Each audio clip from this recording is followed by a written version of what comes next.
Bonjour, on se retrouve aujourd'hui pour parler de quelque chose qui peut paraître tout à fait normal et pourtant que je suis obligée de vous rappeler, vous, mes consultants, à chaque fois qu'on se voit. On en parle beaucoup. Michelle Obama en a beaucoup parlé, notamment pendant que son mari était au gouvernement américain. Je vais vous parler aujourd'hui de l'activité physique. Et je vais faire la différence avec le sport et vous allez voir pourquoi je fais cette nuance. Aujourd'hui, l'Organisation mondiale de la santé nous dit qu'il faudrait faire 10 000 pas par jour. Lorsqu'on regarde toutes les études qui existent, on entend que, d'une manière simple, une réponse physiologique à des maladies comme l'hypertension légère ou modérée, le diabète de type 2, l'obésité, la dépression légère ou modérée, et il y en a d'autres, je voulais vous donner quelques exemples. On sait aujourd'hui que le fait de faire 30 minutes de marche tous les jours arrête ces maux, ces maladies. On sait que ça a un impact, c'est démontré dans les travaux des cardiologues, aussi dans les travaux des pédiatres d'ailleurs, on parlera des enfants un tout petit peu après. Donc, l'importance de l'activité physique. L'activité physique, et notamment les cardiologues sont très à cheval là-dessus, les endocrinopédiatres aussi, l'activité physique, elle doit se faire tous les jours. Si vous me dites, moi je fais 4 heures de randonnée le dimanche et le samedi je vais faire 1 heure de vélo. Ok, chouette, c'est super. Et tout le reste de la semaine, du lundi au vendredi, vous faites quoi? Rien. C'est un peu comme si vous me disiez, du lundi au vendredi, je me brosse pas les dents, et le samedi, je me brosse les dents pendant 1 heure, et le dimanche, je me brosse les dents pendant 4 heures. Est-ce que ça rattrape le fait de ne pas vous être brossé les dents du lundi au vendredi? Pour moi, je ne crois pas.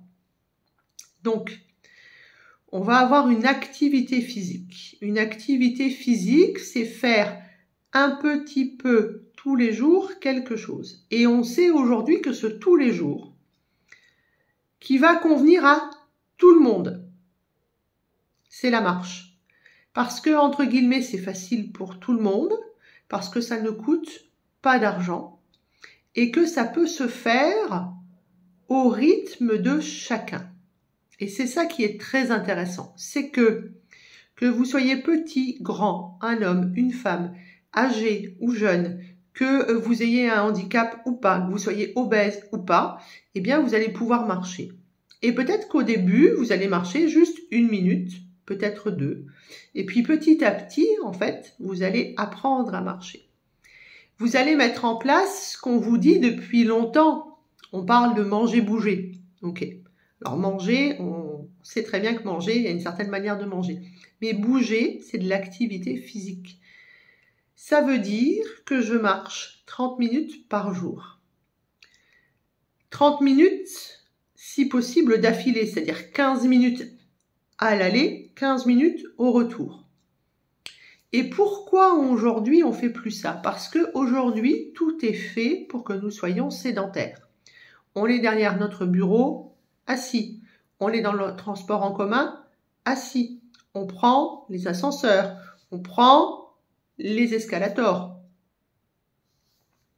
On prend notre voiture. On se gare sur le parking devant le travail, devant la crèche, devant l'école, devant le magasin, voire on fait du drive. Notre vie est devenue hyper sédentaire. Et on découvre avec cette hyper sédentarisation tous les maux que je viens de vous citer. Notamment le diabète, l'hypertension, le cholestérol, la déprime, la petite dépression ça s'appelle une déprime, mais aussi évidemment toutes les maladies cardiovasculaires. Et notamment les cardiologues sont très intéressants pour ça parce qu'ils démontrent que aujourd'hui on a ce qu'on appelle une I-phlébite, donc le I, le E de Internet. C'est des phlébites qui sont liées au fait qu'on soit sédentaire devant notre écran. Donc ils ont créé la I-phlébite. Je vous explique. Quand vous avez une activité, que vous bougez, que vous n'êtes pas assis sur votre chaise toute la journée, les vaisseaux sont capables de se contracter, de se décontracter. Pourquoi? Parce qu'ils sont, notamment pour les veines, dans les muscles profonds. Mais lorsque vous faites aussi une activité physique, eh bien, le cœur pompe plus, donc les vaisseaux se contractent plus. Lorsque vous êtes sédentaire, tout ce petit monde cardiovasculaire va vivre au ralenti et donc il va y avoir des micro-emboles qui vont se fabriquer dans les vaisseaux et au bout d'un moment, ça passe plus. Donc là où ça passe plus, devant, il n'y a plus de sang, il n'y a plus d'oxygène, il n'y a plus de nutriments, il n'y a plus une possibilité de sortir les déchets. Et on se retrouve avec un moment où on va faire un effort particulier, cet embole qui est là, qui fait barrage, il va être envoyé. Alors tant qu'il reste dans un membre inférieur ou dans un bras, ça va, sauf qu'il peut monter où? Il peut monter au cerveau ou il peut aller dans vos poumons. Et on fait ce qu'on appelle des embolies. Donc, les cardiologues sont très au clair là-dessus. Être sédentaire favorise les maladies cardiovasculaires. C'est écrit. Je vous laisse aller chercher toutes les études qui ont été faites. Il y a des grands professeurs en cardiologie qui le disent très bien. Et d'ailleurs, aujourd'hui, la Caisse primaire d'assurance maladie propose aux médecins de vous faire des ordonnances d'activité physique et que cette activité physique soit remboursée par la sécurité sociale. Lorsque l'on fait de l'activité physique, on sait aujourd'hui aussi qu'on va favoriser donc l'irrigation, bien entendu. On favorise le renouvellement de l'os, on favorise le bien-être au niveau du cerveau. C'est pour ça qu'on dit que le premier traitement de la dépression légère à modérée, c'est l'activité physique. Vous entendez ça quand même? C'est fou, non? L'activité physique. Donc, ça joue sur le cerveau, ça joue sur la circulation du sang, ça joue sur la création de l'os. Chez l'enfant, on sait que ça leur permet de se muscler et ça leur permet la création, la régénération de tous les organes dans le corps. Donc chez l'adulte, de la même manière. On peut faire du muscle à n'importe quel âge à partir du moment où on fait une activité physique régulière tous les jours. Vous ne ferez pas de muscle si vous faites 4 heures de randonnée le dimanche. Si vous faites 2 heures de vélo le samedi et le dimanche, vous ne ferez pas de muscle. Vous en aurez un peu parce que vous avez pendant 2 heures tiré sur le muscle, mais mis à part faire des fissures au niveau des muscles et derrière créer de l'acide lactique et si tant soit peu que vous n'ayez pas une bonne alimentation derrière, vous allez vous faire plus de mal que de bien. Et la différence entre l'activité physique et le sport, elle est où? Elle est liée dans les bénéfices. L'activité physique, c'est les mots qui sont utilisés pour dire « je fais quelque chose tous les jours pendant 30 minutes ». Et ce quelque chose qui est le plus facile pour tout le monde, je le redis, qui ne coûte rien du tout, c'est la marche. Vous vous rendez compte aujourd'hui qu'il y a des gens qui inventent des bureaux avec en dessous des tapis de marche, que dans des écoles pour les enfants, on met des bureaux où on pédale en dessous parce qu'on s'est rendu compte qu'ils étaient plus attentifs, qu'ils étaient beaucoup plus calmes. Il y a notamment le monsieur qui a inventé le bureau avec le tapis de marche en dessous. Il a perdu 12 kilos, il s'est refait du muscle et il est à l'abri aujourd'hui des maladies cardiovasculaires, de l'obésité, du syndrome métabolique, du diabète, etc., etc. Donc on est obligé d'inventer des choses. Et on va jusqu'à, dans les nouveaux bâtiments, mettre en exergue les escaliers pour que les escaliers soient agréables plutôt que de prendre l'ascenseur. Donc, on revient à la base de ce qu'on sait depuis très longtemps. Remettons de l'activité physique dans notre vie tous les jours. Qu'est-ce que c'est que le sport à côté de l'activité physique? Le sport, c'est quelque chose qui va être intensif, qui va durer 1 heure et que vous allez pratiquer au minimum 3 à 4 fois par semaine. Ça s'appelle du sport. Le problème du sport, c'est que si vous ne savez pas comment vous préparer, vous étirer, manger, récupérer, préparer une compétition, parce que le mot sport est souvent utilisé dans l'idée d'une compétition derrière. Si c'est une compétition envers vous-même, c'est une compétition avec vous-même, mais c'est une compétition quand même. Eh bien, le sport, c'est compétition et ça demande beaucoup de choses autour. Et souvent, c'est malheureusement pas gratuit parce que vous êtes obligé de faire partie d'une association, d'un groupe, etc., etc., etc. Et le sport, puisque vous allez le faire beaucoup plus que ce qui est conseillé à la base c'est 10 000 pas par jour, 30 minutes de marche. Vous risquez de tomber dans ce qu'on appelle la bigorexie. La bigorexie, c'est le mot qui dit « je suis addict au sport ». C'est une maladie qui est aujourd'hui soignée dans de grands hôpitaux psychiatriques, notamment il y a une très grande clinique à Paris, je vous laisse aller lire l'article sur mon blog par rapport à ça. Et ce sport-là va avoir plus d'effets secondaires que si vous marchiez tous les jours.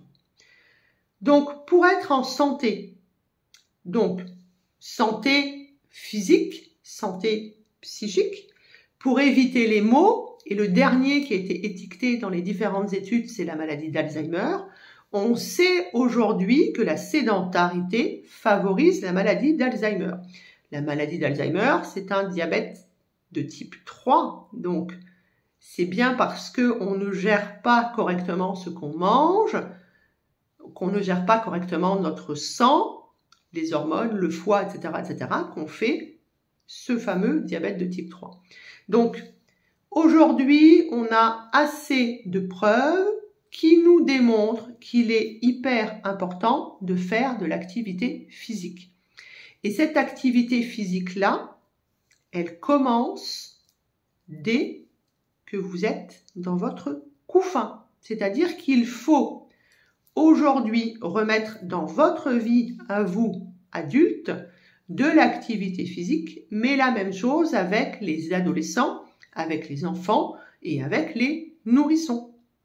Si vous voulez qu'ils développent du muscle, si vous voulez qu'ils puissent se tenir correctement, avoir envie d'avancer, avoir envie de faire des choses, il va falloir peut-être au début les pousser un petit peu. On va prendre un exemple. Si votre bébé, vous le mettez régulièrement sur le ventre, eh bien au début il ne va pas trop aimer, mais le moyen de faire toute la musculature de l'arrière du corps, c'est bien parce que votre enfant est à plat ventre. On prend un autre exemple. Vous savez que les enfants, à force d'être hop, la tête en arrière, ils ont la tête qui est complètement plate. Là. Ça veut dire qu'ici, il y a toute une partie qui ne se développe pas correctement. Et on sait très bien que le poids du cerveau, il pose sur les cervicales à l'arrière et qu'il peut y avoir des conséquences derrière. Et puis, si vous avez bien suivi, vous avez compris que lorsque l'on fait de l'activité physique, on va permettre au corps de se générer et de se régénérer. Et notamment, c'est hyper important, ça se voit très bien sur les muscles et sur les os, l'activité physique, ce qu'elle fait sur le corps. Je ne parle pas du sport, je parle de l'activité physique. Alors, si tant soit peu que ça vous plaît et que vous ayez envie de faire un petit peu plus tous les jours, vous allez passer dans la catégorie sport, et dans ces cas-là, faites-vous accompagner, parce qu'on ne fait pas n'importe quoi. 1, pour pas tomber dans la bigorexie. 2, pour pouvoir amener au corps, pour pouvoir corriger toutes les conséquences d'un sport qui durerait plus d'1 heure tous les jours. Dans mon cabinet, quelquefois, j'ai un peu mauvaise conscience parce que je vous rappelle des choses qui sont la base. Bougez, arrêtez d'être sédentaire, arrêtez de prendre votre voiture pour aller chercher le pain, arrêtez de prendre la voiture pour aller chercher les enfants. Trouvez une solution pour, après le repas, aller marcher. Vous avez une pause entre midi et 2 ou entre midi et 13h, vous avez 20 minutes pour manger, 30 minutes pour marcher. Et vous pouvez faire ça n'importe où. Vous descendez les escaliers, vous tournez dans le quartier et vous remontez les escaliers et vous aurez fait vos 30 minutes. Il y a même un cardiologue célèbre, et le nom ne me revient pas, qui explique que normalement, dans les études qu'ils ont faites, des études randomisées sur un gros paquet de personnes, on devrait, toutes les heures, en fait, se lever, marcher pendant 1 minute, puis de nouveau retourner à son occupation. Alors, il dit qu'aujourd'hui, avec les différentes activités que l'on a ou que l'on s'impose, vie privée, vie professionnelle, c'est difficile, effectivement, il le reconnaît, de le faire toutes les heures. Donc, il dit, toutes les 2 heures, je me lève, je marche pendant 3-4 minutes et je reviens à mon poste. Et ça suffit, par exemple, à éviter un début de maladies métaboliques ou cardiovasculaires. C'est mieux que rien. Coupez cette sédentarité de manière régulière. Et si vous me connaissez, si vous êtes déjà venu en consultation, vous savez que je vous donne déjà ce petit truc-là avec l'eau pour la gestion du sympathique et du parasympathique. En fait, on a besoin de ralentir dans notre vie et on a aussi besoin de bouger. Et on résout beaucoup de choses avec la marche, qui est valable pour tout le monde, je vous le redis, et qui est gratuite. Donc, on reprend les consignes que l'on connaît depuis une éternité. On se gare avant. On prend les escaliers plutôt que les ascenseurs. On va chercher nos courses, nos enfants, notre chien, etc. D'ailleurs, avoir un chien, c'est une super idée. Ça nous oblige à marcher tous les jours. Et on s'impose. On s'arrête, on ralentit et on s'impose 30 minutes de marche tous les jours. Et je peux vous dire que ça va vous changer la vie. Et je vous donne un exemple. Le monsieur qui a inventé ce bureau où on marche en dessous, il a mis un tapis de marche. Il a perdu 12 kilos. Et il a perdu 12 kilos sans le voir. Et ce que je veux vous dire, c'est que il s'est mis à marcher tous les jours en faisant son travail sur l'ordinateur. Il a perdu 500 grammes par mois. Vous savez que lorsque l'on fait de l'activité physique, on prend du muscle. Et le muscle est bien plus lourd que le gras. Ce qui veut dire que ce monsieur, en fait, il a perdu 12 kilos. Mais combien de tailles de pantalon il a perdu? C'est ça qui va être important. Parce que quand on commence à faire une activité physique, on va remodeler notre corps. Et au début, on perd peut-être pas forcément du poids sur la balance. Parce que le muscle prend le relais du gras. Ou alors on perd du poids, mais un tout petit peu. Et donc, s'il vous faut un objectif pour aller marcher, peut-être que la perte de poids peut en être une. Ou un plutôt, parce que c'est un objectif. Mais ça peut être aussi se dire, dans ma famille, on a tendance à faire des maladies cardiovasculaires, on a tendance à faire du cholestérol, ma grand-mère est morte d'Alzheimer, on a tendance à être un peu grassouille dans la famille, etc., etc. Eh bien, je mets en place. Et comme ça, j'ai un but. Si vous avez besoin d'un but pour comprendre que marcher tous les jours, c'est important. Et si vous vous dites, je ne sais pas si je fais 10 000 pas, eh bien, pareil, tout le monde a un téléphone aujourd'hui. 99% de la population française a un téléphone. Vous pouvez très bien installer une application, l'avoir dans la poche, alors si possible dans une poche éloignée du cœur ou éloignée des organes sexuels, et vous l'avez avec vous, et vous saurez combien de pas vous avez fait à la fin de la journée. En tout cas, je vous conseille de faire de l'activité physique. C'est la réponse à bien des maux. C'est la réponse à la prévention. C'est la réponse à j'évite de devenir bigorexique avec toutes les conséquences qui vont derrière. Bien sûr, tout ça, ça se fait à votre rythme. Et soyez bienveillant envers vous-même. Vous n'avez pas marché pendant X années, X mois. Marchez que 2-3 minutes.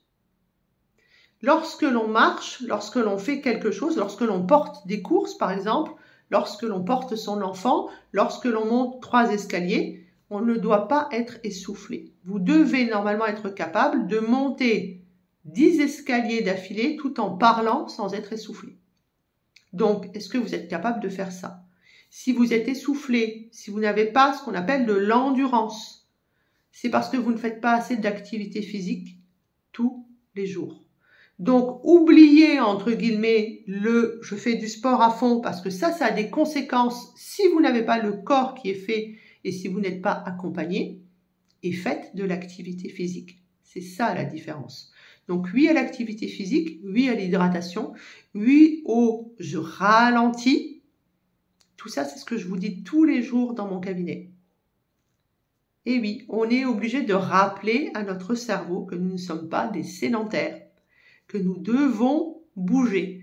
Parce qu'aujourd'hui, la société fait qu'on n'a plus envie de bouger. Eh bien, c'est nous qui décidons pour notre cerveau.